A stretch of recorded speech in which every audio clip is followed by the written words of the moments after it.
everyone. Welcome to Queer Lodgings, the queer-led podcast about everything Tolkien. I'm Alicia. I'm an independent Tolkien scholar and the member of some leadership of a Tolkien-related society. And I am here with Grace and Leah. I'm Grace.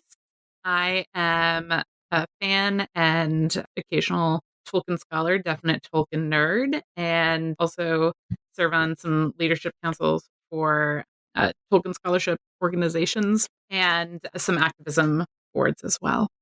And I'm Leah, and I'm just another Tolkien nerd who hangs around here and, I don't know, makes everybody else here look really smart. So, And let's not forget our Tolkien white guy, Tim. yes. Hi, everybody. I'm Tim. I am the non-queer person on the podcast, and I will just be kind of here periodically as sort of the on-air producer kind of guy. I have did another podcast previously for about 5 years called Dance for Black Dance. Recently sort of went defunct, but I am married to Alicia, and we are a house of Tolkien nerds.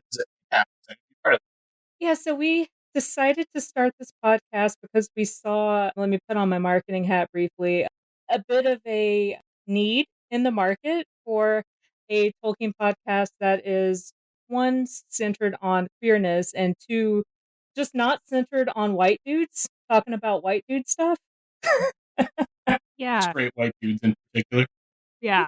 We definitely saw a niche for some queer women and queer non-men to come in here and approach Tolkien from a deliberately intersectional, anti-racist stance, and one that was not afraid to really question Tolkien and question fandom in response to Tolkien. But I know all of us have had some pretty interesting experiences on social media lately. I know Grace has been doing kind of a deep dive on various groups lately. Well, and that's one of the things about why we're releasing this episode now, this little sort of proto episode, half episode, Harfoot episode, if you will, that there's been some timeliness in the discussion relating to, I think, the need to approach Tolkien and Tolkien scholarship and fandom with this particular lens. Folks on the internet have been really great at providing that case study of late, shall we say. That's a very generous way to put it. Indeed. That is a fantastic segue. What a segue. Indeed. So, in today's not quite really a real episode, bonus episode, proto episode, however you want to say it, we're discussing the backlash surrounding Amazon's Rings of Power. Backlash? There hasn't been any backlash. Nothing. Yeah, exactly. Yeah, it's been 100% fine. Not that white supremacist backlash that doesn't exist. Nope. Yeah. Yeah. Yeah. As of right now, none of us have watched the episodes. I know a few people who have watched the episodes. They went to the New York premiere. I did not get in on that, sadly. But so we are attacking this from we have not seen any of this yet. This is just kind of what we've been dealing with for the past, year? 2 years. Or so. Or, 2 yeah, more years. than that. Just to give everyone a little bit of background about where I stand on this personally, my hands are tied in terms of fighting with people on the internet about this because I actually I moderate one of the big Tolkien Facebook groups, a Tolkien Facebook group that has a few hundred people who are a part of it. So I am not allowed to really speak my mind fully about their bullshit arguments. He's not in that group. No, not in that group. And I don't actually go on to any other groups because my husband is constantly in a lot of other Tolkien groups and reports back to me about the horseshit that he's dealing with on a day-to-day basis. Not just groups, also official Facebook pages. That's what I don't understand is the people that are still following the Facebook pages for Rings of Power or OneRing.net when anytime anything gets dropped about it, they're just ready, hands down, ready to take shit all over it. Like a wet, fucking nasty, steaming pile all over it, even though they have fucking seen. How do these people live their lives? How what are you doing with your lives that you're ready to do this? Why is this what you choose to fucking spend your time on? That's what I don't understand. There's so What a many fucking people. hobby. Go read the books if you're pissed off that an adaptation is coming out. Touch grass, read the books, man. But yeah, that's we're kind of jumping the gun a little bit, but that's kind of Are we?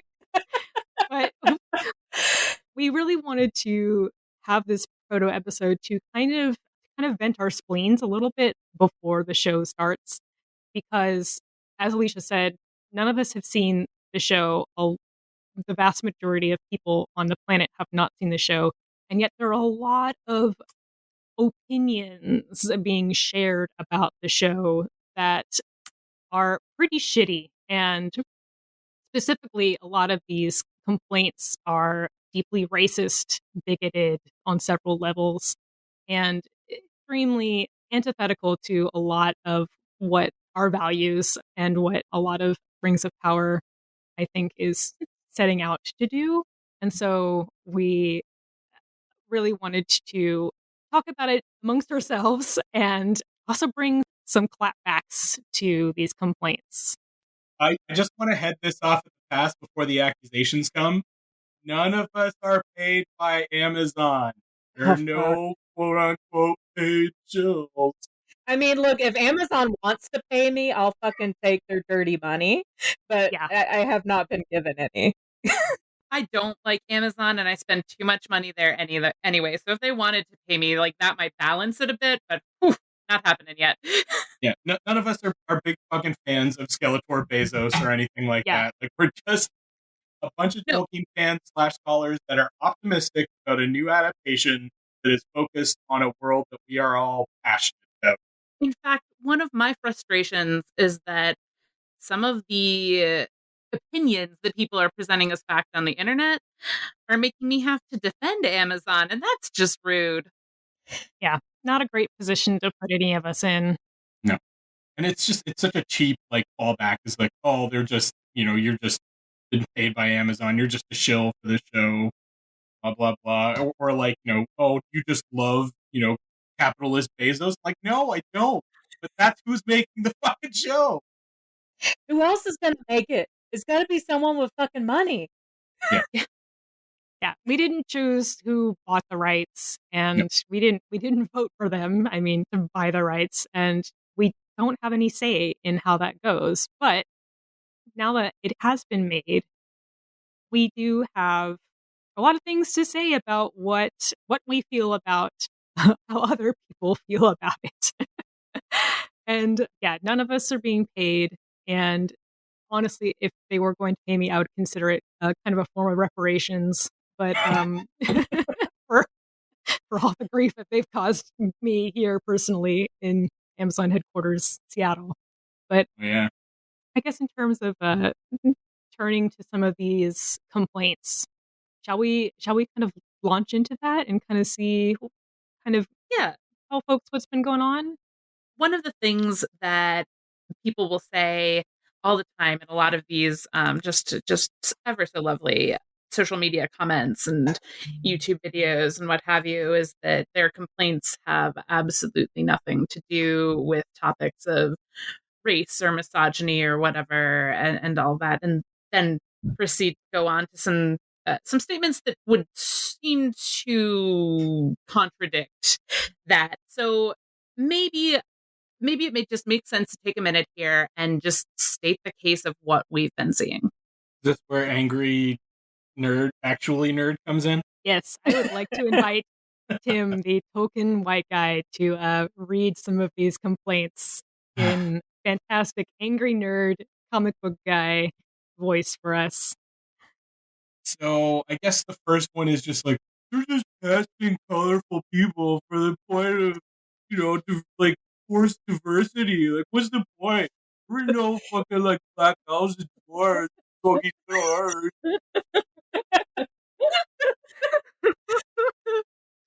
Thank you so much. Oh, I love that. My first response to that is usually if someone complaining about specifically, well, Middle Earth is based in medieval Europe. There weren't black people there. There fucking were. There were black people in medieval Europe. Just get over it, guys. Yeah. Yeah.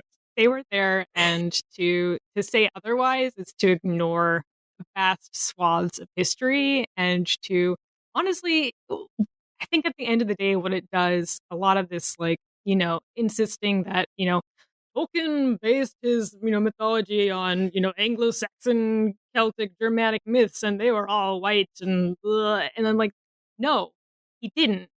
And also, it's not really true that they were all white, and you're doing the work of Nazis when you say that. So Yeah. And don't Tolkien would be don't do that. angry at you because who didn't like Nazis? Fucking Tolkien. Yeah. Even if you were to say, okay, sure, everything is based on Norse and Celtic, which is probably which is definitely an overgeneralization. Influence doesn't mean has to 100% obey the tenets of, right? You can have some of that influence, and then in other places you can entirely fucking subvert that influence. It's not a fucking all or nothing proposition. Yeah. I guess I should say, like, it's not I think it's like influenced by Germanic and Celtic mythologies and other mythologies of, Northwestern Europe. Absolutely. But based on, no, that's not, this is a work of fiction. This isn't a work of a culture, of an ethnic culture, telling each other stories and distilling it down over centuries, right? Like, this is one guy. This is one guy who said this and who made this fictional story, which isn't mythology. And a lot of people have been getting kind of confused about that. Also, like, relatedly, have been getting confused about calling Tolkien a saint, which I think that he would be really uncomfortable by. I have to do an episode on the canonization bullshit at some point. It's stop making this into a religion, right? Just stop making him into a religion, especially. He would be really pissed off about that, given how upset he was when C.S. Lewis decided to start writing all of his apologetic books, because Tolkien didn't think that laymen should act as if they are in any sort of like religious authority over other people. Exactly. It's gross, it's weird, like he's just a man. He was a very brilliant man who created like an incredibly like a world that you just want to like curl up and fly in, right? Like it's an incredible feat what he achieved. He wrote this over the course of what 60 years, 70 years. Like of course it's like this really huge, it's hard to wrap your head around how detailed and like just the scope of it is, but that doesn't mean that he was superhuman or that he should be canonized or what. It's so strange to me.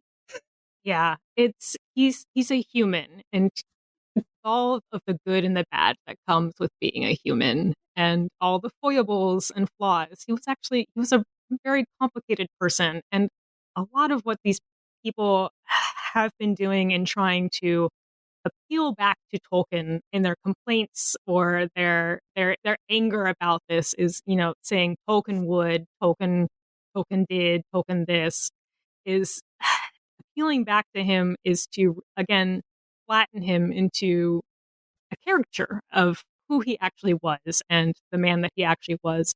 And it turns him into a reflection of, that person's own personal beliefs, which may or may not be grounded in anything. I don't know what the word might be to be generous to them, but Reality? reality, yeah, that's a good word. Yeah, it's not grounded in reality, and it's often grounded in, like, kind of a revisionist sort of bigoted position about, who he was, what he thought, and a lot of it is more reflective of the person's own bigotry and their own sense of the world.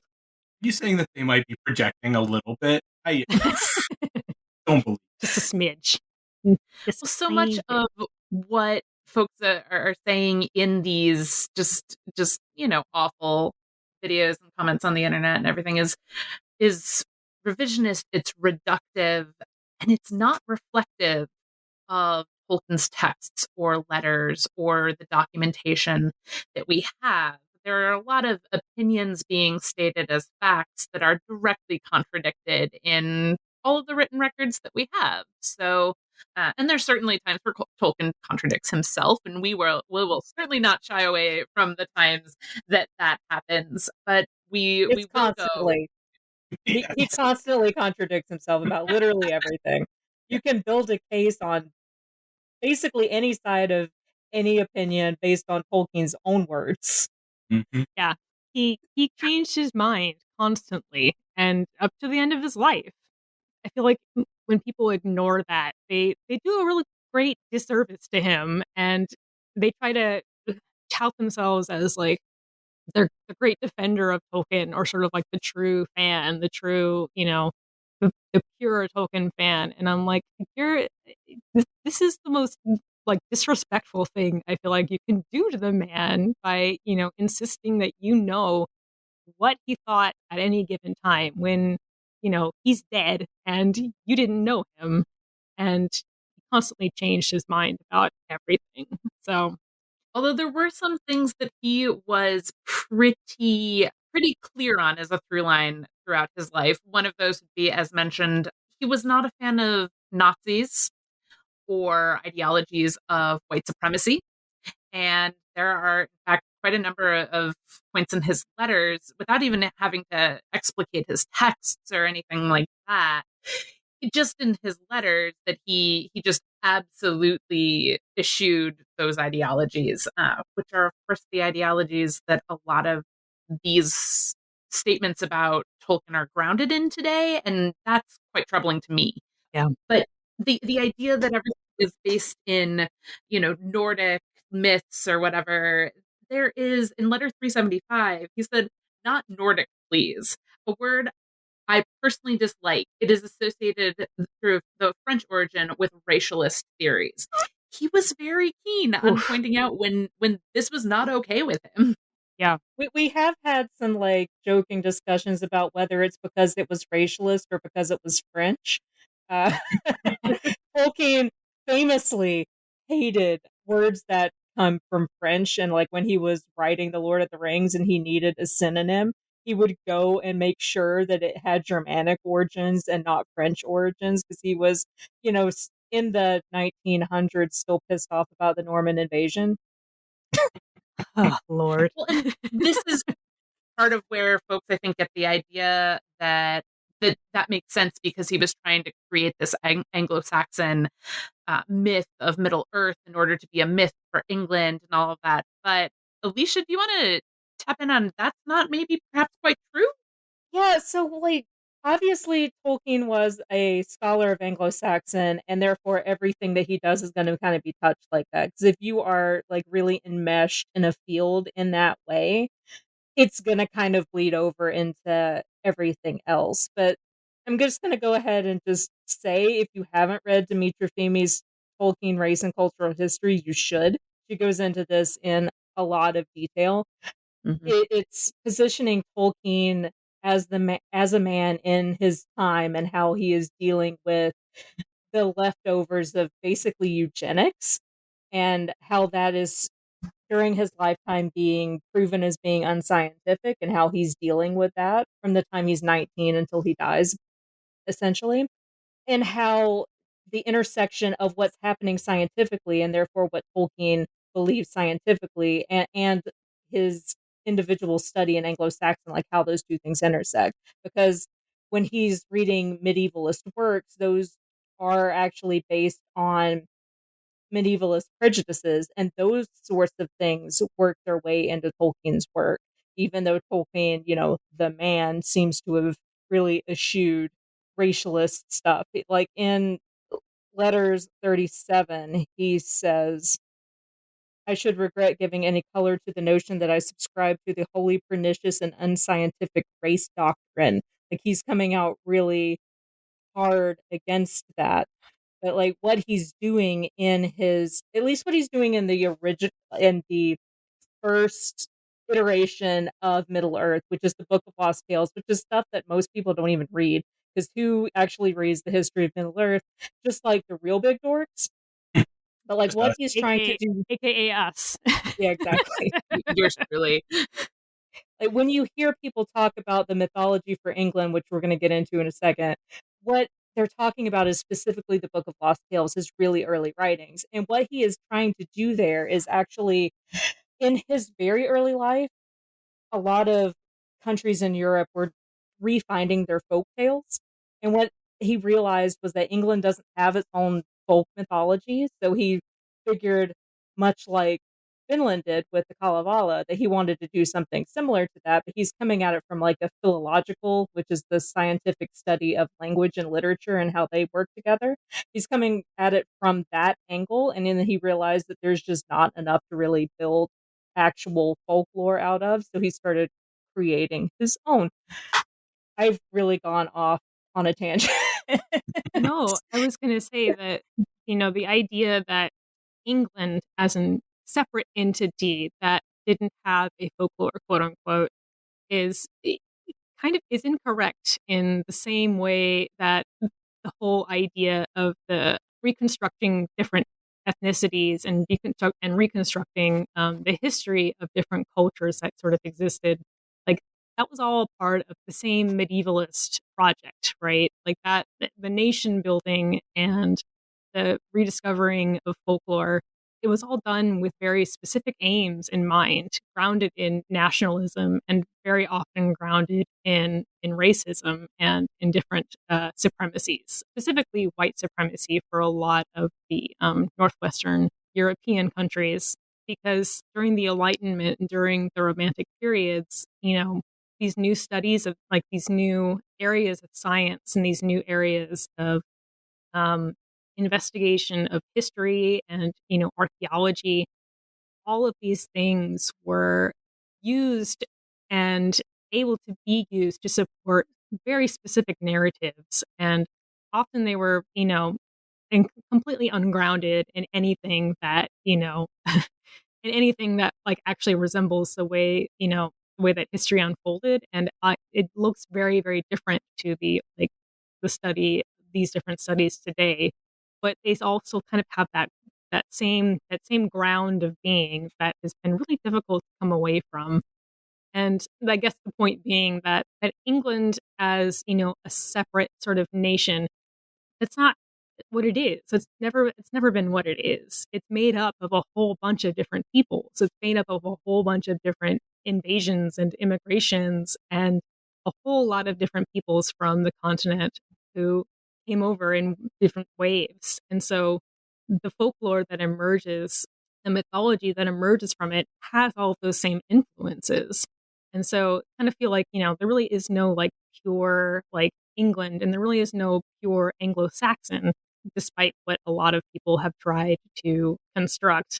Because the truth is, there was really no one people. It was all of these different peoples coming together and to live and occupy this little island.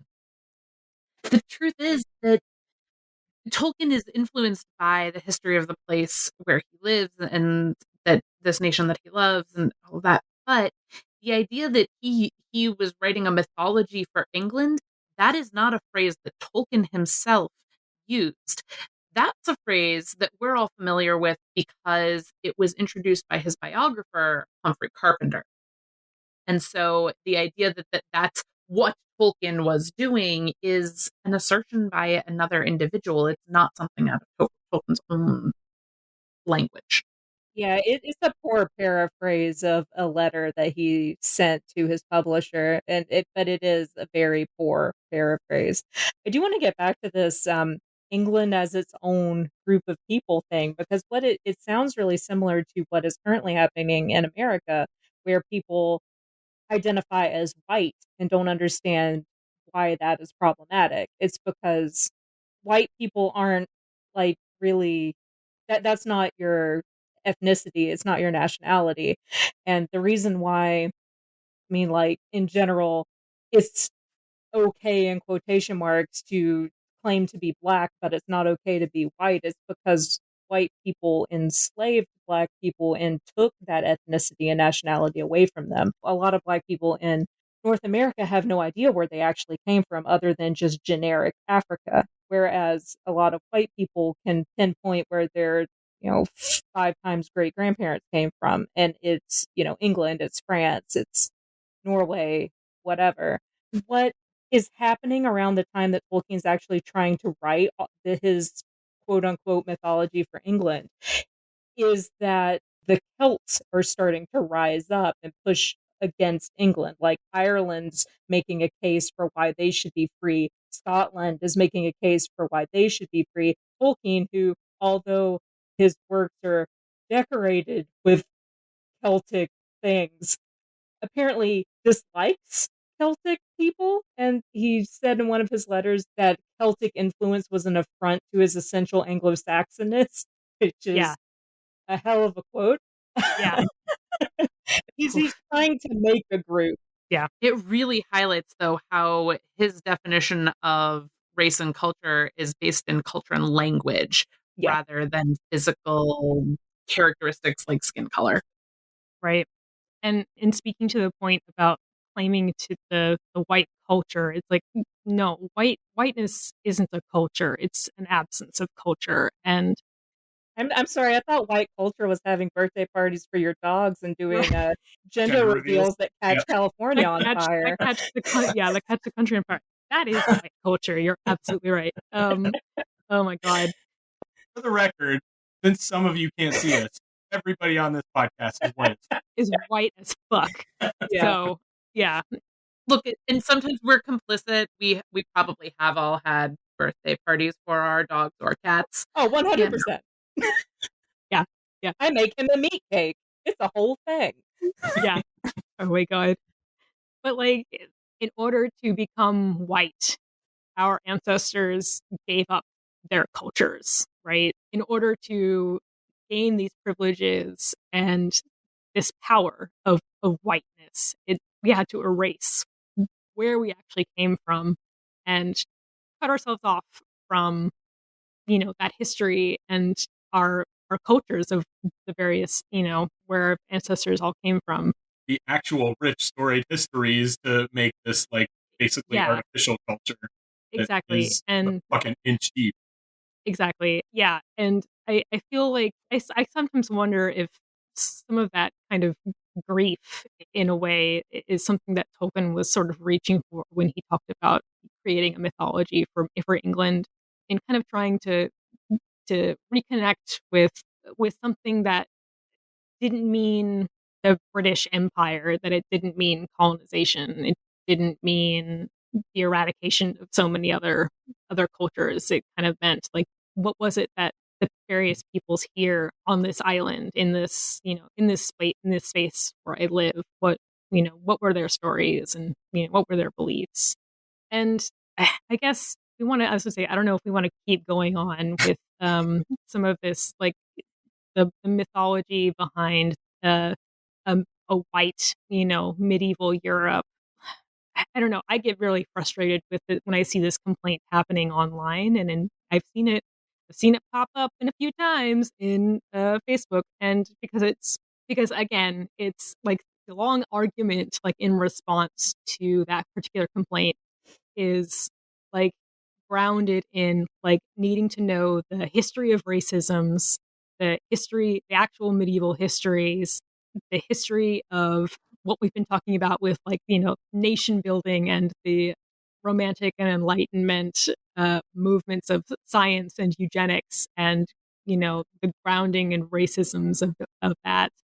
And there's a short argument against that complaint, which is Nazis, my dude. Nazis are not, you're saying Nazi shit, and like you're doing the work of white supremacists and Nazis when you say things like the Middle Ages were white, and when you say things like medieval Europe was white. Erasure. And I'm like, that's like the TLDR without needing to know like all that complex history and that nuance of what we mean when we say things like Anglo-Saxon and white and all this other stuff. It's like, no, Nazis have been saying this shit for decades. It's been a campaign of theirs for decades. Even before there were Nazis, white supremacists were saying this shit. And so I'm like, when you say it on Facebook or on Twitter, you're doing their work for them. Mm-hmm. I would also like to point out that Nazis got their ideas from Reconstruction America. Like the Bingo. KKK directly gave Nazis their ideas on how to do the horrible things that Nazis did. So, like, don't even try to say that, well, I'm an American and I believe in freedom and blah, In blah, fact, whatever. there are aspects of the American caste system that actual meeting groups of Nazis determined that they could not simply implement in Germany because it would be too noticeably awful. Jesus fuck. Yeah, So, just for the record, I'm from Georgia. I grew up really enmeshed in this horrible racist horseshit, Yeah. and yeah, it's mildly triggering for me. man, it's just like, yeah, like learning that shit. You're just like, Jesus fucking Christ. We have been sold something in American schools about ourselves for sure. Lies. Those things are lies. It's all And lies. anyone, by the way, who wants to investigate a little bit more of what I was saying about Nazis actually holding back on some of the American traditions, I would recommend Caste: The Origins of Our Discontent by Isabel Wilkerson. And if anybody wants to read more about the whole mythology for England and why it's kind of largely a misconception, Luke Shelton, who is a co-host on the Tolkien Experience podcast and also a PhD Tolkien scholar himself, did a whole great article on it that is called "Why Calling Tolkien's Work a Mythology for England is Wrong and Misleading." And it goes over sort of the academic arguments for where it came from and why it's not really something that can be truly attributed to Tolkien, especially in his. It also goes into detail about Dimitra Femi's book and why you should read it, because it is one of the cornerstones of modern Tolkien scholarship. It is probably going to end up being like the unofficial Bible. Yeah, basically. Pretty much. Pretty Yeah, just much. read that book and then you'll know all of our arguments. Yeah. Yeah. We started talking about inclusive casting and then like hard right straight into Tolkien wasn't a racist. Let me Hard left, Felicia. Oh yeah, shit. Oh god. Or French or Celtic. Yeah. Yeah. Oh Lord. Hey, Tolkien hated the French, but he was okay with people with different colored skin. It doesn't really even fucking matter what Tolkien thought, although like I'm always gonna think it matters because I like Tolkien and I like his works and I don't want to be disappointed by him being a closeted racist, which he wasn't. This is 2022, and if they want to adapt a Tolkien work and put in black people, there's nothing stopping them. One, Yeah. I don't think that it would make Tolkien particularly angry because Tolkien doesn't really seem to see race in the same way that like a North American person living today would see race. Two, there is no textual evidence to say that there weren't black elves. That's been one of my favorite things to throw back in the faces of trolls on Facebook and Twitter. Is I asked them to specifically cite to me where Tolkien said that all elves and or all dwarves in Middle Earth were light skinned. Nobody's been able to yet because it doesn't fucking exist. Right. And three, it's 2022, and like the racial like makeup of the group of people who are going to be watching this show is significantly different than it would have been even 20, 30 years ago. So just fucking get over it. I love too the argument that I see a lot crop up on Facebook and other such lovely places that, well, but Tolkien was writing this in the 1930s and 1930s Britain. It should reflect what 1930s Britain looked like. Well, guess what? There were a lot of different cultures represented in 1930s Britain Mm-hmm. too.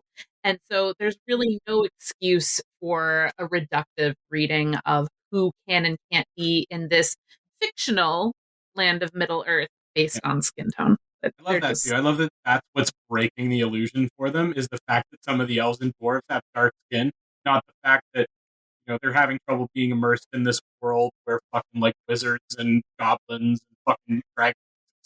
There Yeah. are wizards and dragons, and light comes from trees. Yeah, because somebody's fucking skin pigmentation is too dark. That's what breaks the illusion. Yeah. Like fucking Balrogs and dragons and a gigantic flaming spiritual eye. Yeah. But black people is where you draw the line. Like, some of them will start going off into these stupid fucking like genetics arguments. I'm like, my dude, elves were created by fucking magic. By They woke demigods. up next to a fucking lake. They were sang into goddamn existence. By a fucking race of shapeshifters, basically. By the Valar, who could assume any goddamn shape they wanted to. by Eru, who is, supposed to be God, I guess, but we could talk That's about another that whole later. That's a whole nother episode. Previews of future episodes. Yeah. Right. And then the dwarves made by Ale, right? And Yep. Ale also Valar, also fucking shapeshifter. Yeah. There's no reason why he couldn't have magically made them in all the fucking colors of the rainbow, kind of thing. Yeah, I would like to, while we're talking about Tolkien's actual depictions of things, just give you a couple of short descriptions of men that Tolkien gave. Please do. Please. So in the Quintus Silmarillion, which was written in the mid to late 1930s, which is mostly what became the published Silmarillion. There's additional work that got worked into that, but so there's the three houses of the Yadain, which are the men who align themselves with elves. Some of them became Numenorians later. There's the House of Hador, which were described as yellow-haired, blue-eyed for the most part, greater in strength and stature than the elves, and what Treebeard would call hasty. There's the House of Haleth, which were like the House of Hador, but not as tall. They were broader and slower, and had slow but deep thought. And they actually changed to be physically closer to Beor's people in the 1950s iteration of the Silmarillion. In the House of Beor, which are darker brown hair, gray eyes, faces that are quote fair to look upon, shapely of form but hardy, equal in height to elves, and smart. And I want to go forward to the Lord of the Rings, where they talk about the Dunedain, which are the Wait. The House of Beor at one point are also described as having skin color ranging from fair to swarthy. there you go. Inn of Dwarves and Men, which is in the middle of home, with History of Middle Earth. This was written in the late 60s. They are the folks of Beor and Hador are shown as being related by their speech, and the House of Beor is described as this is a direct quote from that. Contrast in speech was probably connected with the observable physical differences between the two peoples. Many were less fair in skin, some indeed being swarthy. Swarthy, I want to take a second and define that term, because there are a lot of people that will say, okay, he just meant Mediterranean, olive skin, whatever you want to call it, kind of thing. But like swarthy, yes, that is one historical application of that term. Swarthy is descended from the Anglo-Saxon word swart, which means explicitly black. Tolkien, being a fucking scholar of Anglo-Saxon, would have been very familiar with that usage of the term. Tolkien, being also such an exacting linguist and being so careful with his word choice, if he wanted to prescribe a certain image in your head, he would do so. And he did many times. How many fucking times does he talk about ladies having light, beautiful arms and shit like that? Which Right. we'll get, I'm sure at some point we'll end up talking about Tolkien's weird fucking arm and hand thing.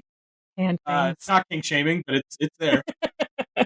And so any time that he leaves it open, that he uses a term like fair or swarthy, he is leaving it up to interpretation. And your interpretation may be that swarthy means Mediterranean or olive skin or something like that. Your interpretation may be that fair is light skin. But that is your interpretation is where that ends. It is not something that you can prescribe to anybody else. Oh, I almost skipped over something important going straight to Lord of the Rings. The Numenorians are made up of those three houses of men. Yeah, Right. Yeah, there are absolutely houses of Beor. So every motherfucker that wants to say Tarmiriel can't be black, fuck you. I would also like to point out that in Letters 154, Tolkien specifically says that Numenorians are, quote, hardly distinguishable from the elves. And therefore, I am putting out there that elves can fucking be black. Fuck yeah. If Numenorian men can be black, elves can also fucking be black. Hell yeah. Hell yes. And there's also that letter I'm looking for right now where Tolkien basically says that Numenorians he envisions as being closest in like cultural descendants as Egyptians. Egyptian. Yeah, Egyptians. Yeah. I can't remember what. It was one of the later letters. Femi talks about it in depth in her book. It is from letter number 211. So he says the Numenorians of Gondor are proud, peculiar, and archaic. I think are best pictured in parentheses say in parentheses Egyptian terms. In many ways, they resembled Egyptians. Love of and power to construct gigantic masses. And yeah, and the Egyptians were majority brown and black skin, but there were also, when the Greek invasion came in, tons of different peoples were in Egypt. Like, I feel like a lot of this, like, some of this talk about, like where certain people should be coded as being from based on their skin color is, it's yet another example of this whole medieval Europe was white. And it's like, no, shit, you guys, you don't remember the fucking, Roman Empire. Like, they were all over the damn place. And so it's sort of like, it's a whole, I want to see, all sorts of skin colors in Numenor. And I feel like Rings of Power is trying to bring that same reflection to their casting.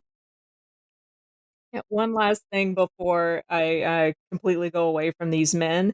The Dunedain are specifically described as being taller and darker than the men of Bree. So also give me Black Aragorn. Oh yeah, Snaps for that. who would be a good Black Aragorn? Another show. Sorry. Yes. Yes. The answer is yes. I would like to see all of those adaptations. That would be beautiful. But no, this matters in our present day, right? Like, as there is a TV show that is being produced, that has been cast, it matters to have representation. So, just for a little bit of a picture of where at least US markets currently stand, US US based data about streaming TV shows. All of this comes from a research project from Common Sense Media called the Inclusion Imperative. Asian people are about 6% of the US population and make up about 2% of leading roles on streaming television. Black people, 12% of the population, 5% of the main roles. Hispanic and Latino people are 19% of the population and only 6% of main roles, while white people are only 62% of the population but occupies 76% of leading roles. So where we are statistically is about 50% off of what actual representation would be. And that matters for our ideas of who gets a voice at the table, who should be included, and if they're being overrepresented or underrepresented. And that matters because it has real world impacts on how young people, how people who have grown up in this culture are impacted. This dissonance, statistically, according to numerous studies, aggravates racial tensions. Erasure and negative and stereotypical portrayals of people adversely affects how people see themselves, how people of color and people of other marginalized identities see themselves based on what is depicted on our TV screens. So it does matter that Amazon and any other group that is casting a television show today does actually make an effort to be true to representation as the world that exists today. Yeah. Like, Yeah. It's totally, the thing is, it's like if Middle Earth is ostensibly meant to be our Earth in way, way back, there's absolutely no reason that it should look in a particular in a particular way, in specifically a particular white nationalist way of looking at things. There's no reason that that Middle Earth shouldn't look like our Earth today because, I mean, it's ostensibly supposed to be our Earth. And the other thing is, like, Middle Earth exists in context, right? To, to where we are right now. And so I feel like some of these different arguments that people have been, or at least different complaints that people have been having about how certain peoples in Middle Earth should or shouldn't look is also kind of relevant here. And it's sort of like, who are you to say what that actually looks like when the Earth itself is so diverse. So, in looking at some of these, do we want to kind of transition a little bit from like the men into like the elves and the dwarves as well, and the hobbits and how they should look, quote unquote? I mean, like, Tolkien is pretty fucking explicit about the hobbits. He's not very explicit about elves and dwarves, though. I couldn't actually find anything about. There's nothing universal. There's quotes about even certain groups all having certain characteristics, but nothing saying, that every universally, there's nothing all encompassing for elves or for dwarves. There's very little in terms of physical descriptions of dwarves, period. And for uh, elves, it ends up limited mostly to like hair color. I'm Yeah. 100% taking that Numenorian men being basically indistinguishable from elves as that's the kind of diversity you should be able to find in elves as well. Yeah. Yeah, I think it's a good measurement, a good standard of measurement. And again, if it's left ambiguous, then your interpretation is as valid as mine. And I think it matters that people are able to see themselves in Middle Earth. It's a fictional universe based off of our own Earth. So there should be representation, and we should all be able to access that today. And the reality is that no matter how much so many of us love Tolkien's stories and Middle Earth and what have you, those of us who hold any marginalized identity are well aware of how painful it can be in reading, especially the most reductive ideas of who has access to this story.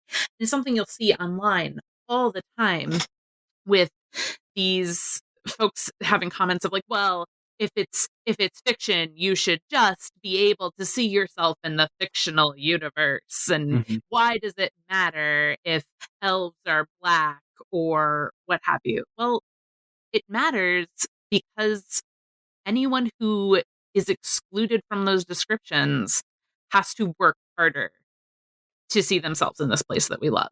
And that shouldn't be.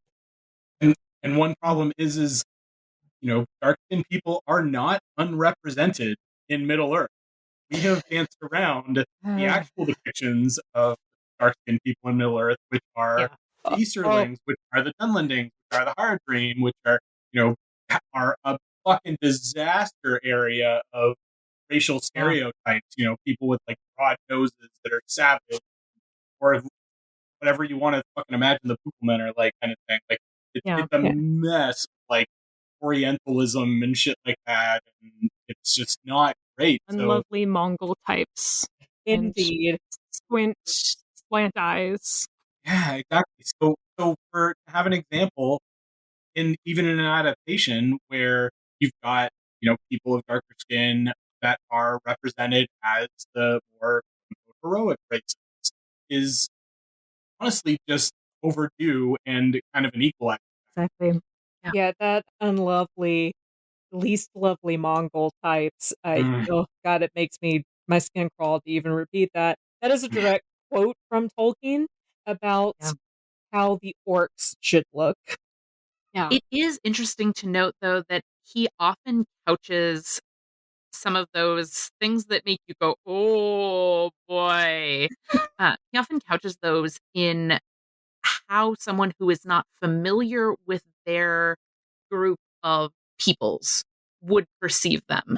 And so he does often throw that back onto the reader as opposed to perhaps the narrator. So there's some some question there, some nuance, but yeah, the phrasing is great.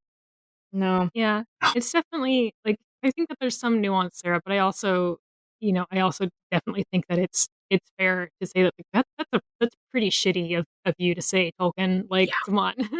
I would like to point out he said that in June of 1958. He should have known better by then. Yeah. So Mm-hmm. for for a lot of this stuff that we're talking, I mean, again, a whole other episode about Tolkien's personal racism. I'm like he's a racist in the same way that all people are racist, and that we benefit from the systems of racism and are specifically benefit because of the color of our skin, and in opposition to people who have different colors of skin. And yeah, I guess I don't want us to let Tolkien to go off the hook too much, Yeah. but I do think that as we've been talking about, there was a lot of contradiction in what he was saying, and he had a lot of different ideas about how he saw the various peoples of his creation. And I definitely think that there's a lot of room.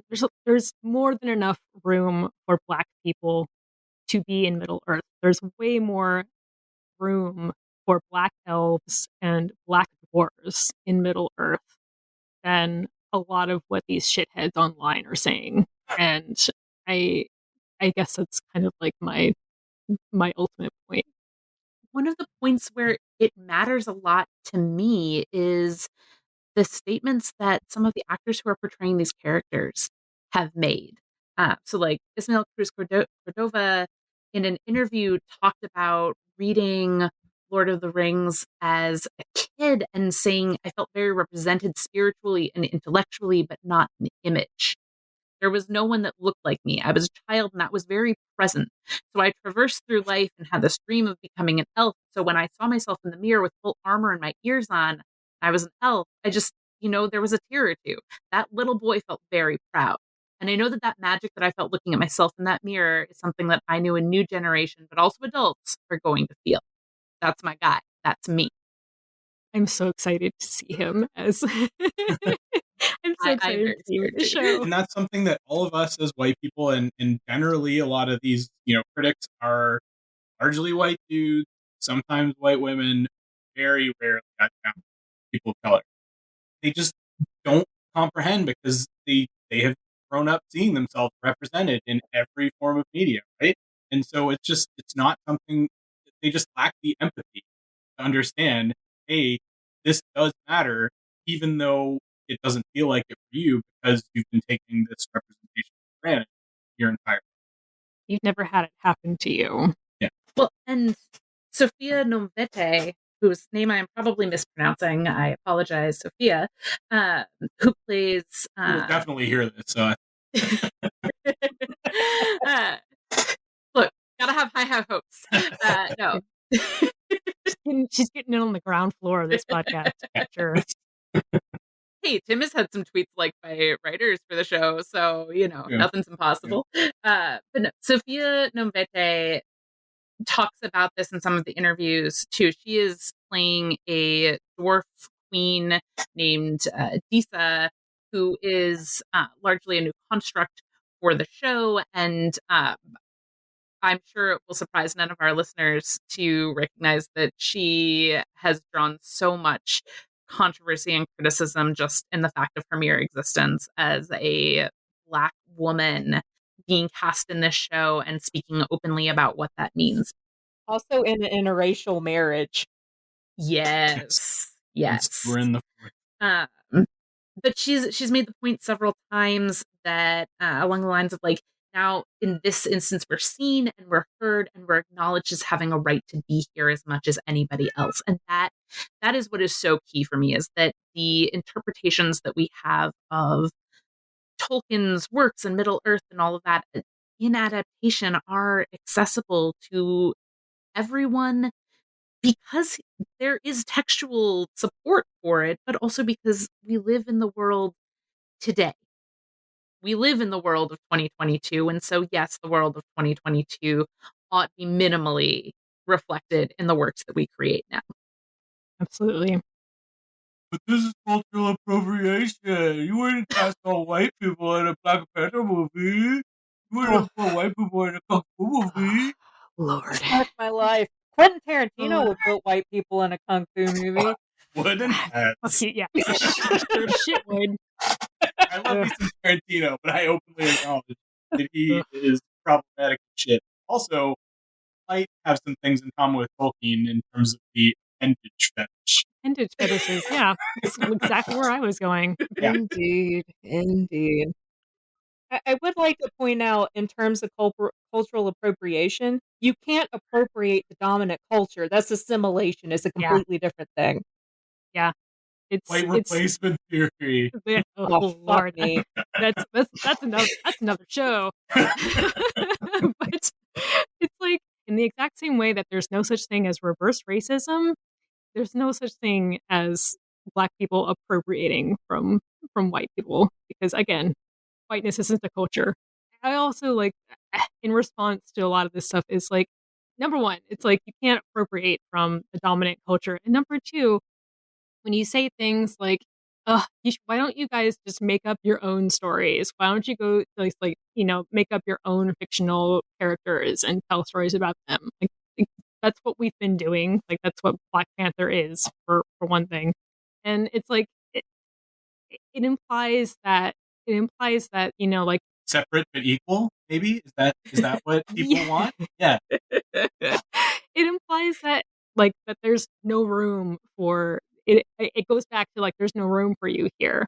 It's like Yeah. that. It implies that you're not actually a part of this story. You're not actually a part of this culture. Cultural segregation. The folks saying this are tattling on themselves. Oh, yeah. Yeah, 100%. they really are, and it's just like the idea that like telling people to go make up their own thing. It's like that's what all marginalized people have been doing for ages. Where have you been?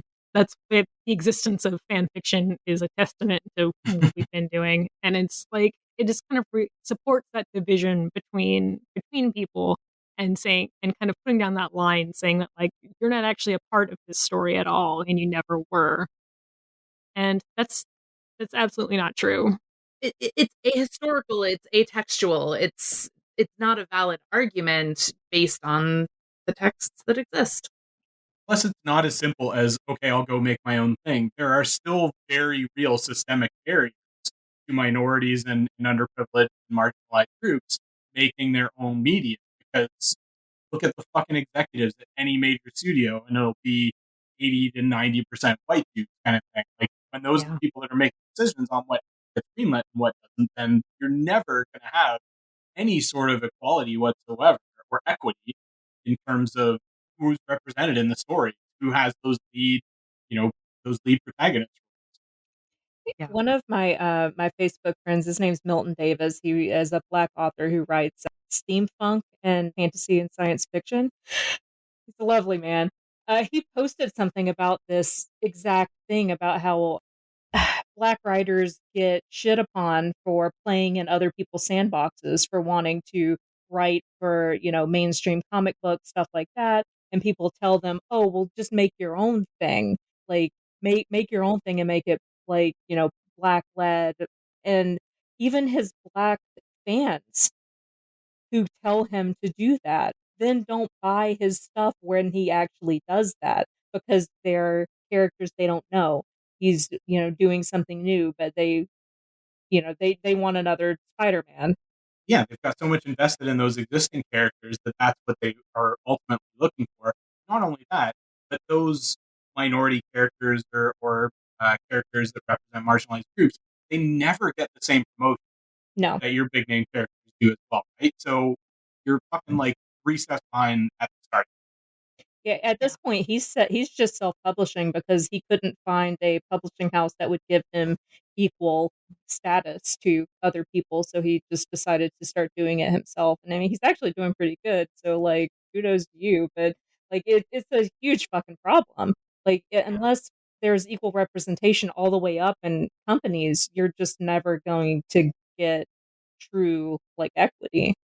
And it's Yeah. starting to happen in comics, the actual comic book, not necessarily. You're in my fucking wheelhouse now, so bear with me for a second. not necessarily in the movies and secondary media, but like right now there is Black Batman that operates in New York City. That is one of the sons of Lucius Fox. Anybody that knows Morgan Freeman's role from the Dark Knight. There is Superman's son is currently the Superman of Earth, and he is bisexual. One of the Robins has come out as bisexual. There is a fantastic black female, I think at least bisexual, if not pan, Green Lantern right now, written by N.K. Jemisin. If you have not read her miniseries, Star Sector, I highly recommend it. Really, really good. It plays on a lot of other really great social issues and stuff like that as well. So that is starting to happen as well in the comics. But again, comics aren't what's making the only reason that's happening is because that's not the bread and butter of Warner Brothers and Disney these days, right? They're making their money off of the MCU, movies, TV shows, and stuff like that. So they're like, okay, well, this is kind of secondary, so we'll let you play around in the sandbox here. A long way. Yeah. To say, well, what else did we want to touch on briefly? Do we want to? So that was our first topic. Yeah. Yeah. That was part one in our 5-part series. I have several other soapboxes to climb on, you guys. As Right. do I. Dwarf women should have beards. Dwarf women should have beards, and I will die on this fucking hill. Dwarf women should have beards. Dwarf women in the Amazon Prime show do. That is excellent. However, Tolkien did write. There are 3 pieces of Tolkien's writing that mentions dwarf women and beards. In Histories of Middle-earth, War of the Jewels, we have an elf who's accounting for like his narrative here that dwarf women have beards.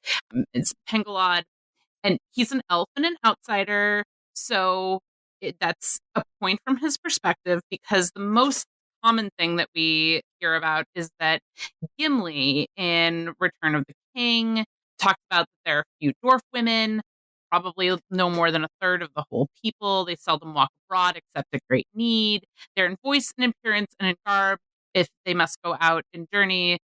So like the dwarf men, that the eyes and ears of other people cannot tell them apart. This has given rise to the foolish notion that there are no dwarf women and the dwarves grow out of stone and all that. So yes, striking similarities and all that. But there is a note that Tolkien wrote in a letter, and that's published in Nature of Middle Earth, that talks about all male dwarves have beards, but doesn't go into stating that female dwarves do, and it's not stressed in the way that male dwarves is in this marginal note that's published in Nature of Middle Earth. So there is definitely an argument that there wouldn't need to be this in the depiction, or there might be some flexibility, but for all the people shouting about it on the internet, it's kind of a moot point, because the characters as depicted in the Amazon Prime show that they're yelling about do in fact have beards. Issa has little baby fluff kind of stuff going on, like a chin strap, but it's not like full. Yeah. Which I think flies in the face of you can't tell them apart. Because if she doesn't have like the same amount of beard as the other like male dwarves, you can tell them apart. Alicia and I just want bearded women. I'm sorry. Fuck yes. I mean, And I yes. think that's totally valid. I just don't understand the people that are making that one of the crucial points.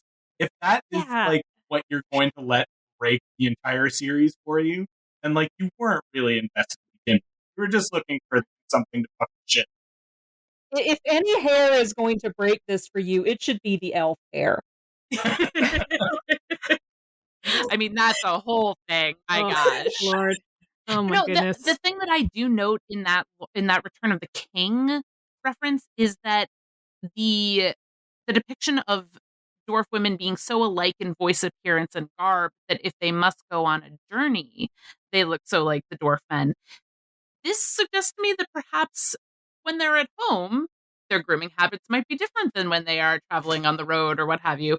There's an argument for differences in adaptation that, even if it's not the thing that we most want to see, whatever they put in the show, as long as there's a note back to a path back to what's in the text, I'll be happy. What if it's an issue of safety? What if it's the dwarven women who travel abroad don't want to be perceived as dwarven men so that they're safe? I am 100% down for dwarf women not wanting to deal with Middle Earth dudes fuckery, okay? Middle Earth fuck boys. Yeah, they don't want to deal. Yeah, they don't want to deal with fuckboys. That's what it is. They And it's put like, on their beards, they grow out their beards, they put on their beards, whatever it is, in the same way that we all put on our headphones and read our books because we don't want to be talked to on public transit. It's like, it's like ladies going out without makeup or like without having shaved their legs or whatever because they don't want fucking unwanted male attention. How is it? Yep. This could be the exact same situation for dwarven I'm women. so down for that reading. I am super, super duper into it. Well, we were talking about elves' hair.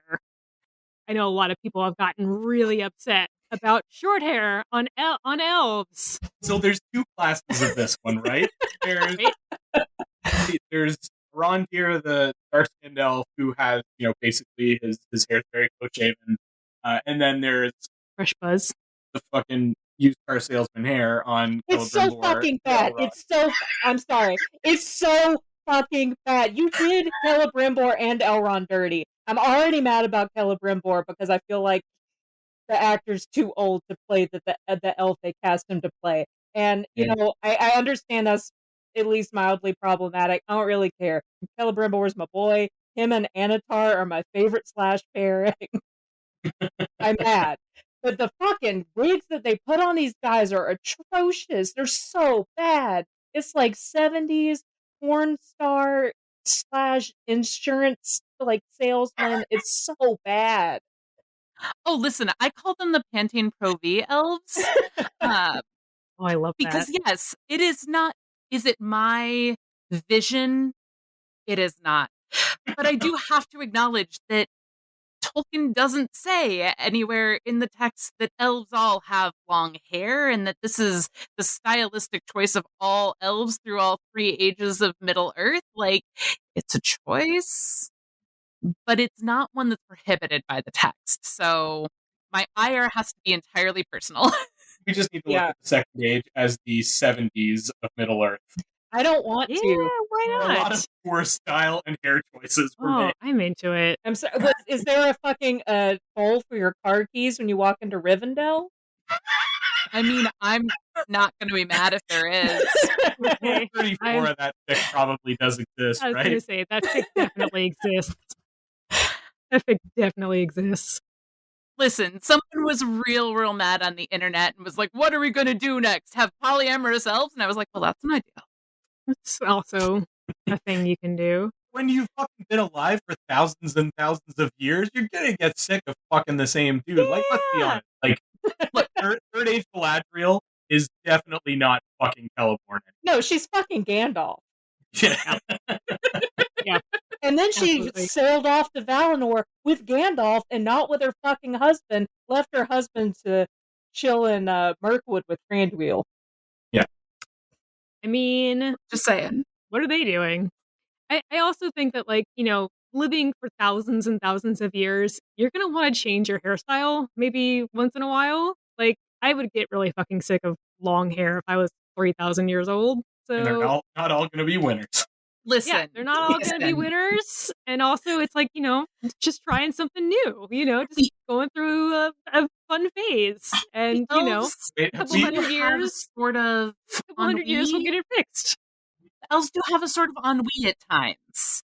Yeah. This might just be their bangs phase. The second age might just be their bangs phase. It might be the mullet phase. So what you're saying is it could be it could get worse. Oh my god. You guys know that meme about how Legolas talks with a really country accent because he's from Mirkwood? Legolas with a mullet. Oh no. Oh, It hurts us, precious. mwah. Perfection. Perfection. Oh, I would watch the hell out of that show. Duck Dynasty, but Mirkwood, basically. Okay, Gimli gets to style his hair in a mohawk, like a gel Yeah. sheet mohawk. Yeah. Like the two of them are just attending a punk concert. Since we're talking about Galadriel and Celeborn now, let's move on to Yes. Galadriel wasn't a warrior. She never wore armor. She never picked up a sword. Okay, Oh my god. let me ascend to my soapbox here. That voice was almost too good. I'm like, oh my god. So the idea that Galadriel could not have been a warrior is banana pants to me. There are so many points in the text where Tolkien talks about her leadership in an aspect or a realm which is conceivably militarily oriented. So he says she's one of the leaders of the Noldorian rebellion against the Valar. That's in the Silmarillion. In fact, the first whole slew of references that I'm going to talk about are in the Silmarillion, and that's the most closely published to Tolkien's own lifetime with the most editing of his own in there. So I want to prioritize those.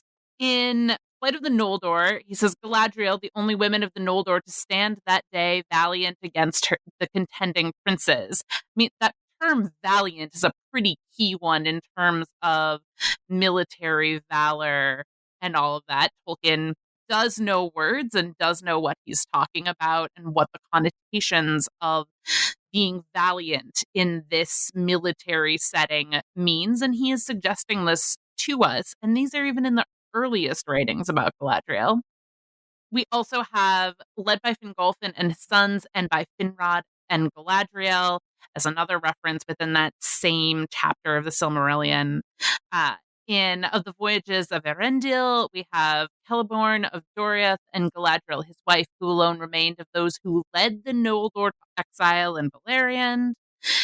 In Rings of Power in the Third Age, he says she was the mightiest and fairest of all the elves that remained in Middle Earth. So this is just from the Silmarillion alone. There are a half dozen references that at least make a case for Galadriel as being a leader militarily among the elves as they fight. Those are not the only references by far. As part of, I'm sure we're going to end up mentioning our Rings of Power book club that Grace and Alicia and myself were part of in like 5 months leading up to the premiere of Rings of Power, where we read through every last fucking word, contradictory or not, of what Tolkien wrote about the Second Age. From Silmarillion to the Unfinished Tales, History, Middle Earth, and everything. And there were a couple in there that were in of Galadriel and Celeborn. Right, this chapter, one of the last chapters in Unfinished Tales. And it is one of the last things that Tolkien wrote before he passed away. He was working on it in the final month of his life. Yeah. And in that chapter, Tolkien explicitly says, in reference to Galadriel, she fought fiercely against Feanor in defense of her mother's kin, and also she with Celeborn fought heroically in defense of Aquilonde against the assault of the Nold. Both of these are referencing the same event, referencing the first Kin's thing, but both of those very explicitly say fought, not, resisted or something sort of ambiguous like that. It is fought. It is, the violent, hands-on battle kind of sense of the word, not like that it was just like a political resistance or something like that. It's so much harder for me to see Celeborn doing anything of value than it is to see Galadriel as a warrior. Yeah, that's the real unbelievable thing there. We just had this discussion too, that we were having it sort of facetiously with regards to elves changing their hairstyles and stuff, but like legit, these are beings that are immortal that live for thousands and thousands of years. They are not going to be static over that whole period. They're going to change. They're going to, respond to events that are happening around them in different ways. And there are plenty of people that you could look at right now and say, like, I bet that person's never been in a fight in their life. Maybe they were in the military years. You cannot look at somebody now and say that you know what they were 20 years ago, let alone an age ago in the case of Black. And there are plenty of people that that you look at now and think, gosh, I don't know that this is the person that I would want, making policy and everything down the road because of, how they behave in, I don't know, college, that turn out to have actually really great ideas as they get more life experience. And Galadriel does get a little bit of life experience over 3 ages of Middle Earth. Like, we're most familiar with this version of her from Lord of the Rings, which is a single year in the Third Age. There's a lot of her history that comes before that. And the different versions that Tolkien wrote are contradictory. Christopher Tolkien talks about, like, there's honestly probably nothing more contradictory than the different versions of Galadriel and Celeborn's history, and there are all kinds of contradictions and tensions between these things, where they traveled at various times, and what part of Arda they were from, and where they were, and at what point they joined a battle, and all that. He went back and forth on all of this, but the thing that comes through in all of the different versions is this commonality of Galadriel's involvement in what is arguably a military context. So in Unfinished Tales, as well as Peoples of Middle Earth, we have the Shibboleth of Feanor, where it talks about Galadriel and says her mother name was Nerwen, man maiden, and she grew to be tall beyond the measure even of the women of the Noldor. She was strong of body, mind, and will, a match for both the lore masters and the athletes of the Eldar. Like, we're talking about Galadriel's physical prowess in athletic feats here.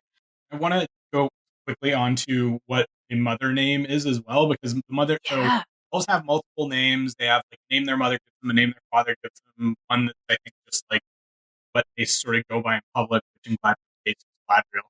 But the mother name in particular is, in some cases, Tolkien writes, in most cases, basically supposed to be the name that most represents the essence of that elf, because the mother is supposed to have some insight into what their child will become. So you could make a case that Nerwen, which translates literally into man maiden, is like Galadriel's truest name. Yeah. And Tolkien in a letter 348, also says of Galadriel, Galadriel was then back in her history of Amazon disposition and bound up her hair as a crown when taking part in athletic feats. And it is worth noting that every other time that he applies the term Amazon to a woman in the Legendarium, it is in the context of women who fought in battle, who had a warrior aspect to their experience. It wasn't just a descriptor or whatever. It was a very intentional, and this maps onto a pattern of usage. And Tolkien's no stranger to gender fuckery either, right? Like, look at Eowyn as a character. Look at I Am No Man, right? Like, this is an idea he's played with in the past, is female characters carrying traditionally male traits. It's not out of the realm of possibility to imagine, especially as he was getting further, later in his life, and had lived through the women's rights movement, that he started to think, like, maybe I should have written this character a little bit more dimensionally. And that is one of the last characters he was, trying to sort of retcon, if you will, up to the month of his death. Absolutely. Yeah. And then there's also some mentions in Unfinished Tales that she looked upon the dwarves with the eye of a commander. And what stands out to me in this is that at the point that this phrase appears in the history of Galadriel and Celeborn, it's talking about the Second Age. Between the years 400 and 750, in this version, she is present with Celeborn and Celebrimbor in Eregion. And she's also noted that she studies under Aule, who's the member of the Valar who is about craftsmanship and forging and whatever. So there's a whole lot of people on the internet who want to come out with, like, well, she's a strong woman in her own right, so she doesn't need a sword. We don't need to have a sword wielding version of her. Like, Galadriel could know how to forge her own sword. Galadriel does not need your reductive revisionist ideas of who her character is over 8,000 years, my dude. Yeah. She's fine, and she's cool. Yeah, and why not have a sword wielding Galadriel? I mean, why the fuck not? Yeah. Well, it's also something that I noted because I started going through a lot of the Silmarillion at one point, in kind of inspired by this, like, well, Galadriel doesn't need a sword sort of thing. Other people have went, Galadriel never has a sword kind of, fuckery arguments. And I did notice something. And the thing that I noticed is that people like to compare Galadriel in the Second Age to like Gil-galad and Elendil and people who are in the sparse writings of the Second Age specifically noted as being military commanders and being part of the last alliance of men and elves and fighting against Sauron and all of that. And the first time that Gil-galad's spear, Agalos, is mentioned, he is in his death scene. The spoilers, you guys. I'm so sorry. Spoilers. Yeah, spoilers for the series. This book that's going to be. Yeah. What? The first time, my favorite. He's my the first time favorite. that Elendil's sword is mentioned, is that Narsil is mentioned, is in that same death scene. What? That's actually What? Brother dies? spoilers. Narsil was broken? What? Narsil was broken. Oh my You guys, I'm God. sorry. Spoilers. Spoilers for the Lord of the Rings Fellowship of the Ring prologue from the Peter Jackson films. I know that like 22 years or whatever is too soon on, but The first 10 minutes of the film. Spoilers. but no, this is actually something that we see actually fairly regularly throughout the Silmarillion. The way that Tolkien records this history is that he mentions a weapon when it is of particular importance, usually in a grand battle scene that might in fact be a death scene for a character and a major turning point in the battles. So, I mean, Morgoth and his hammer Grond are actually only really noted in that scene where again spoilers, where he's defeated, and Fingolfin's mail and sword Ringel are noted in that same scene. Tolkien's style of writing in this age and for the Silmarillion and these other historical notes is not the narrative style of a novel. It's a historical account. And so these details are added in at the point when they would be recorded in history in this way. And similarly, he doesn't use the word fought very often. It's really iconic when he does. It's really important and impactful when he does. Usually he's giving other like synonyms or allusions. So Galadriel took up rule and defense against Sauron is something that's mentioned in Unfinished Tales. Celeborn withstood the assault, but at the same time, you have Gil-galad defends Lindon and the Grey Havens and some peoples of Middle Earth. You have Galadriel escaped from Nargothrond on the day of its destruction, or in a different version, fled Nargothrond before its fall. Well, you also have Isildur escapes from the orcs who attacked them. Elrond was able to extricate himself from an attack. All of the time throughout the Silmarillion, male characters escape. They aid, they defend, they command, they guard, they're overwhelmed. And these are some of the same pieces of language that are used to describe Galadriel's actions. So there is at least as strong an argument for Galadriel being a military figure and a fighter and a warrior throughout at least part of her time in Arda, as there is for all of these male characters who it's generally accepted for. And gosh, what could the difference be in our perceptions? It's hard to put my finger on it. It's just on the tip of my tongue. I'm sure I'll get to it someday. Yes, Jean. God damn it.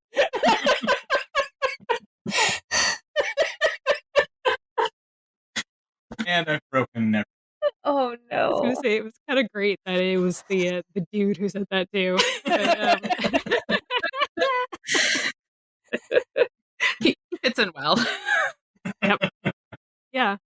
Do we want to move on from? Do we have anything else? Anything more to say about Galadriel? Or I do. Thank you so much for asking. there's always so much more to say about Galadriel. I mean, just one more point, and this is my like salty point. It's actually something that I started looking at. I had picked up a copy of Karen Wynne Funstead's Atlas of Middle Earth. I was looking through some of the maps and nerding out about them, and noticed a particular note in there that I checked the index, went back to the Silmarillion, and started looking at, and it's this particular note. On the return of the Noldor, Tolkien notes that Finrod is in Nargothrond, Galadriel is living with Celeborn and Melian, learning great lore and wisdom from Melian, and Turgon is in Neverest. And following the paragraph of each of these three examples of where these three particular elves are, he says, now Morgoth, believing the report of his spies that the lords of the Noldor were abroad with little thought of war, made trial of the strength and watchfulness of his enemies. And of course, that didn't work out well for him in the long run. It's Tolkien talking about, by making these assumptions, Morgoth underestimates these particular characters, including Galadriel, who are in fact preparing for war and combat and defense. And I just want to point out that this is basically what the people ranting in the YouTube videos in the comment section are doing. They are making the exact same mistakes as Morgoth. Yep. So exact same assumptions. Mm-hmm. Yep. Grounded in kind of the same issues. Yeah. Same mysterious issue that we can't name. Again, tip of my tongue. Are we basically just calling Morgoth misogynist at this point? I mean, why not? I mean, I believe that he contains multitudes of other problematic behaviors, but I mean, let's not excuse him. Morgoth, fuckboy. If the boot fits your lame foot, deep cut. Morgoth defeated. Yeah. So again, as we talked about with, the depiction of casting of people of different ethnicities in Middle Earth, there are certainly all kinds of arguments and interpretations that are available based on how Galadriel is depicted in the texts. But there are so many threads that run through that it's really, really difficult to make any sort of compelling case that Galadriel can't have this physical prowess, can't be a warrior, can't wield a sword. That may not be your personal preference. It may not be your personal vision, but it's really hard to make a case that all of the instances in the text should be ignored in favor of your personal vision that is the one and only way. Totally a valid. Totally. Yep. Why don't we move on to some of the kind of more general complaints that I think are grounded less in some of this misogyny and racism, and kind of more talking about some of the issues with that are inherent in adaptation. And this is kind of like the whiny crybaby section that I'm kind of like, guys, just grow up. You know how adaptations work. You know how movies are made, or don't you? This is kind of the complaints that are things about like the timeline being compressed and original characters. Oh, I was gonna say, excuse me. Stepping on my lines. Have at it. The timeline is being compressed, guys. It's the entire age. Why are they making it only into one lifetime? Because there's only 5 fucking seasons, my dude. That's why. Because it's not going to be super engaging series if like every season you're meeting like multiple generations of Numenorian leaders, kind of thing. And it took 57 years for Sauron to, basically get in the good graces of Ar-Pharazôn in Numenor. It's like, we're not going to watch 57 years of this show. Like, good lord. If we're going to do this series in real time, we're going to be here a long time. Yeah. As someone who just read everything Tolkien has ever written about Numenor, do I wish that they would start this earlier and not start with Miriel and Ar-Pharazôn? 100%. There's so many good stories that happen in Numenor. Yes. But I also understand that it's a fucking TV show and they're not wanting to bring on a new cast member, build like trust and love for that cast member and then just have them die over and over and over again. Yeah, because they're mortal men and that's what they do. With the Right. way that Tolkien writes the immortal characters and long-lived characters, and then characters who have like lifespans closer to our current age of humanity, you would have people dying every quarter episode. Yeah. And it's just Yeah. really hard to make a compelling narrative argument in about 8 to 10 minutes of why we should care about that person. Yeah, or even less. I mean, I think you kind of make a lot of decisions about what you're watching and what you're reading in just a few minutes. So I'm kind of like, for the same reasons that in the Fellowship of the Ring, we did not watch 17 years pass between Bilbo's birthday party and Gandalf telling Frodo about the One Ring. Uh, I think the timeline being compressed from about, several thousand years to, maybe a few years is a good and wise choice I think to it can for still adaptation. reasonably be like half of a lifetime kind of thing, right? Like there's some of these characters we can grow up with. And there can Totally. be big, there could still be big time jumps between seasons and stuff like that. It's just, big time jumps meaning like a decade or two, not a century or two. Yeah. Yeah. Because then everybody we've met and grown to love has gone to the ground. Yes. So Except the yeah. And in our human perceptions, a timeline jump of 10 years when in the actual timeline it would have been 140 or what have you means the same thing to us. Our lives are not 140 years long, and so we do understand time passes on a different level than what it means for a Numenorian or an elf, and that's okay. It's going to be humans watching. Yeah. Tim, would you like to read the next complaint here? Why can't they just stick to Tolkien Row? Why did they gotta make up new characters? This is basically just fan fiction at this point. Oh, this is just fan fiction. It's like, man, I wish it were fan fiction. I'm sure that there's plenty of fodder there that would blow some of these people's minds. The thing is like ultimately Tolkien didn't write that many major characters for the Second Age. And so there's going to have to be some creative license. There's going to have to be some invention, even around those characters that he did write about, such as Tarmiriel and Ar-Pharazôn. And the reason being that most of what his writings were for the Second Age read as histories rather than as narrative arcs. And so, in order to bring an audience into the world, you're going to have, things happen in a way that brings us along with the characters rather than kind of in retrospect and in telling us. And the other major point here is that there are fewer than 1,000 characters in Middle Earth and in Amen across 3 ages that span over 10,000 years.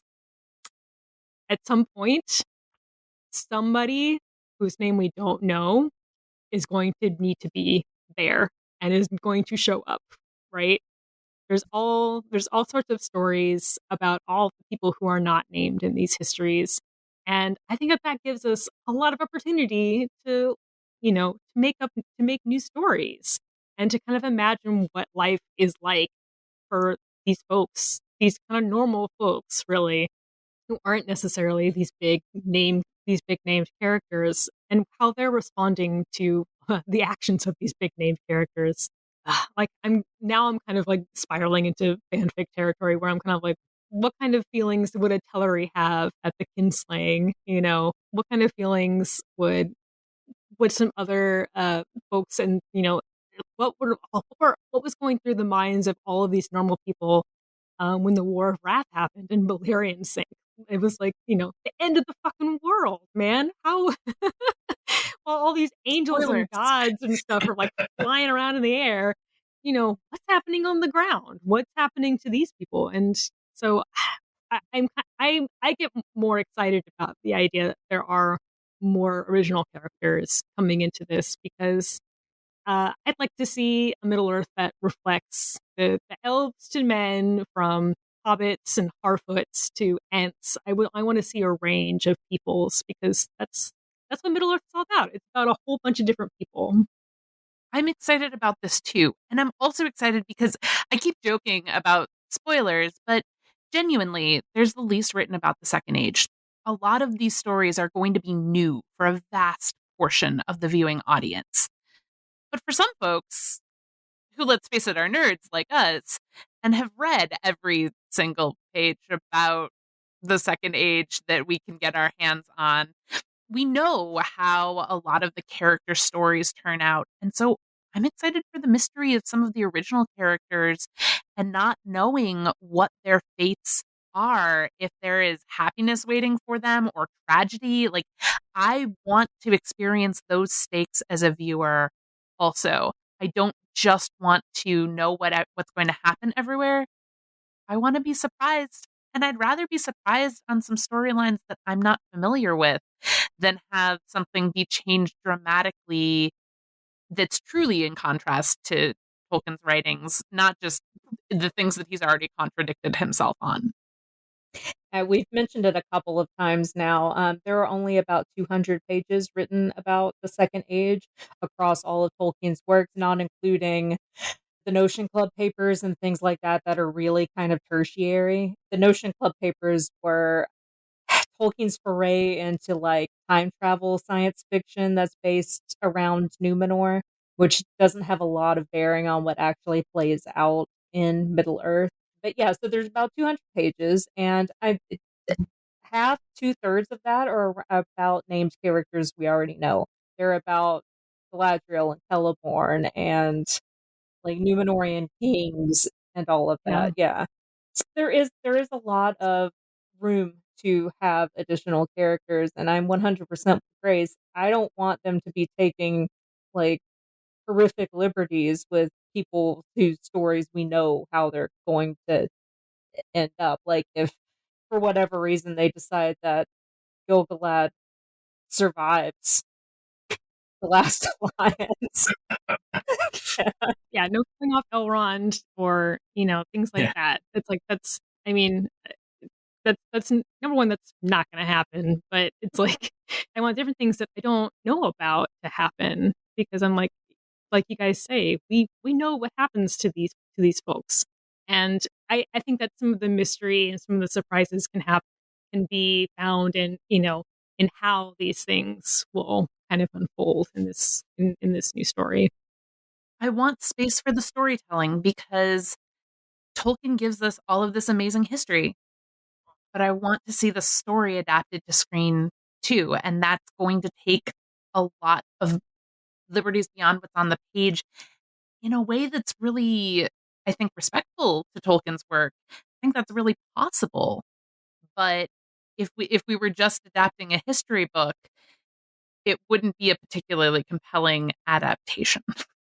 And the Tolkien estate shared that sentiment, right? They signed off on this knowing how little was written in stone about the Second Age, and knowing that the blanks were going to need to be filled in, and trusting that the showrunners and the writers were going to do that in a respectful way. I trust the judgment of the Tolkien estate, Tolkien's actual family, that in some cases still knew the man. Like there's still some of his grandkids that are involved with the estate. Simon Tolkien, Christopher's oldest, was consulting on the show. We found out not too long ago, and I trust the judgment of those people more than I do random fucking internet commenter number three. I also don't understand how random internet commenter number three, if he has actually read all 200 pages of Tolkien's writings on the Second Age, wants to see a series that is based exclusively on those materials. Because it would be fucking unwatchable. Look, we all know that you hate Aldarion. Just get over it. Not just that, honestly, I would watch that just for the fucking rage bait. But no, it's just there's so much in there that is disconnected that has nothing to do with the primary thrust of the Rings of Power and the downfall of Numenor and stuff like that are just tangential. And there's so much in there that are unfinished notes that are contradictory within themselves. And I don't understand how anybody can say, hey, I want something that is totally true to the lore, when the quote unquote lore of the Second Age contradicts itself every other page. And it's fragmentary and, incomplete. And I would like to see, I just want to see that. I want to see the potential of what was unwritten explored. Mhm. It is fascinating to me, too, how so many of the folks who have such strong opinions in this regard are really willing to exclude the pieces of this fairly small amount of writing that they don't necessarily agree with, which doesn't leave all that much left, unless, of course, by chance they haven't read the material and aren't aware of it. But I'm sure since they speak so definitively, they Shocking. must, in fact, have done the reading. And not just looked it up on Wikipedia or Tolkien Gateway or something like that. Yeah. Right. How dare you make such accusations? You know, every single one of these dude bros has read every single word of Tolkien. How dare Exactly. I you? love it when the gatekeepers are the people that haven't even read the. Yeah, they haven't read shit. My favorite is the gatekeepers that like constantly misspell like characters' names, or the worst is cannot even handle the proper spelling of Middle Earth, the hyphen and the lowercase b. And if you can't get that right, and yet you're gonna play Tolkien purist, like just fuck it off at that point. Yeah. Right. Now, that's something that Tim gets very petty over. It is. It's a good. When they start the pettiness, I don't feel at all Yeah. bad about throwing Yeah. it back in their Respond- faces. Like, you want to be petty Also- about this, except you can't fucking even spell the name properly. The name of My Tolkien's gosh, Tim's beautiful fictional pettiness word. does mean that I have not misspelled this at any point since meeting Tim. See, and I would give you a pass because I know that you're not petty about shit. It's just the people that are like overly petty about that. And it's honestly It's something. the hypocrisy and the pettiness that Yeah. it's like, Respond okay, in yeah. kind. Go for it. All right, do I dare go into this last point that's going to start a fight? Wait, let us all lace up our boxing gloves. Thomas didn't even show up until the third age, you guys. You're not even in the second age. Okay, so This is going to start a fight in our house. Let's go. this Let's is do this. correct. Hobbits, as far as we know, do not exist before the third age. And here are my fucking notes about this. From Lord of the Rings, page 2, Fellowship of the Ring. The beginning of Hobbits lies far back in the elder days that are now lost and forgotten. Okay, that's kind of ambiguous. Also, if you were to go back to Of Dwarves and Men from the history of Middle Earth, hobbits are specifically described as a type of men. You could make the assertion that hobbits have been around as long as men have based on those two things. Cool. Except I make that assertion. also in Fellowship of the Ring, Gandalf is talking to Frodo about the origins of Gollum, and he's talking about something that happened after the events of Gladden Fields. So firmly third age, and says long after, but still very long ago. That's what's connecting it to when he's talking about Gladden Fields, and then he's goes on to describe Gollum's people as a clever-handed and quiet-footed little people. I guess they were of hobbit kind, akin to the fathers of the Stoors. And later, Gollum in the Two Towers, when they're in the Dead Marshes, is talking about the origins of the Dead Marshes and says that there was a great battle long ago. Yes, so they told him when Smeagol was young. That says to me that if Gollum is from a people who are akin to the fathers of the Stoors, which are one of the kind of three houses of hobbits, and those people did not exist until after the Third Age, from what we can tell. Hobbits are Third Age. And I understand that it's an adaptation and they have to have hobbits because it's Middle Earth and people fucking expect that. Fine. But it's not fucking canonical, in my opinion. And as much as I don't want to align myself with these fuckheads who say shit like this, I agree. But see, here's the great thing, because Alicia and I can disagree on this and still want to like have a cup of coffee together. Um, because Same. when I look at like the Elder Days statement here, now admittedly, this does seem weirdly out of place to me, but the Elder Days typically in Tolkien's writing refers to the First Age. And First and second so age. there's an argument that they've been there all along and nobody's paying any attention to them. And that would seem like a little bit of a silly argument to me, but Elrond and I think Gandalf, pretty much all of the elves just tattle on themselves in this regard at multiple points in time throughout the story and are just like, yep, yep, we didn't actually make note of them in our records. So hard to say. Hard to say. And that's one of their inherent characteristics of hobbits too, right? Is that they are good at going unseen. Is that they're light of foot, they can hide. I'm with you guys on this one at the risk of alienating my life. But Gollum is a fucking hobbit. Gollum should know about like what happened when he was alive, because he was a hobbit and he was alive. Also, when you're talking about Elder Days, that's in the prologue to the Lord of the Rings, and that is, to put that completely into context, that's about finding the translation, right? Mm. So when they're talking about the Elder Days, they're talking about the entirety of the Red Book. There's nothing in what you've put forth that specifically says to me that Gollum and like a couple generations before him were the first of the hobbits or proto-hobbits. That they couldn't have existed long before him, but he was just at some point, it was still pre-hobbit kind of thing, but that, we don't know how long proto-hobbits, be they Harfoots or Stewards or whatever, were around. It's the fathers of the Stores part that really says to me it's kind of towards the beginning. So you think specifically that two generations before Spiegel, the Stores just fucking popped up out of the ground? Yeah, because I read Fathers of the Fathers as like a rhetorical, like, a long once upon a time and long ago and far away. Like I read that as a generations in very multiples of well, because I think you can take it as a fairly literal generational argument, especially like given how long Gollum ends up living and all of that. And I think you can also take it as a very figurative argument of the almost like the peoples that came before the peoples that came, and so it's like an age argument.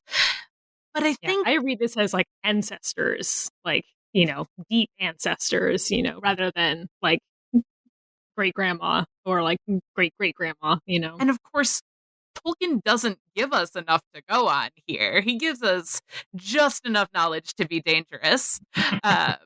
So I think honestly, I also would have only expected to see hobbits in the Third Age because so few peoples of Middle Earth are aware of them, but there is a textual explanation for that.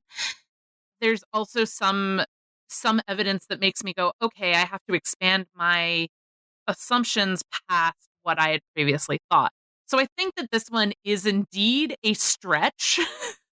It is definitely a stretch that the producers of the show are making here, but I don't think it's a stretch that absolutely has to result in injury. Yeah, I agree. I probably fall on the other side of like, I'm like, oh yeah, hobbits, of course, because I kind of fall into like in my head canon, I'm like, yeah, they've been around for ages in the same way that like all of these peoples in Middle Earth have been around for ages and ages. And so I definitely fall on the when it comes to hobbits, I'm like, they've been around here for time immemorial. So I'm excited to see them here in the second page for sure. And the one thing I'm really happy about with how the hobbits are being depicted is, or the proto hobbits, Harfoots, is that they are being depicted as nomadic. That is canonical. That Tolkien wrote that specifically. So that is, these are nomadic. Yeah. They haven't found the Shire. Place. Yeah, exactly. They have not settled down in the Shire yet. Which realistically, like, how easy is it for another race to pin down the existence of hobbits or proto-hobbits, Harfoots, when they're nomadic, right? When they're a race that is notable for their ability to walk around unseen, and they never stay in one place. Catch me a lot angrier if they're shown like crossing the Anduin and like settling in the Shire in episode 2 Yeah. than I am about their Yeah, existence that in might be- this age. That I might think be a that, bit that might weird. be something nice we didn't talk about during the book club, but that I think, if we saw that in like the last season kind of thing, I would be totally happy with seeing hobbits find the Shire and start to settle. Absolutely the fuck not! That doesn't happen until the fall of the goddamn North Kingdom. We're not going all the way to Forakel and fucking killing Arvidui. That's not something that's happening. That happens halfway through the goddamn Third Age. It does nerve, guys. Ooh, yeah. Are you now going to fucking defend movie Faramir? Look, some things Who are a are bridge too you? far. Well, apparently some things are. Some things are the Brandywine bridge too far. Yeah.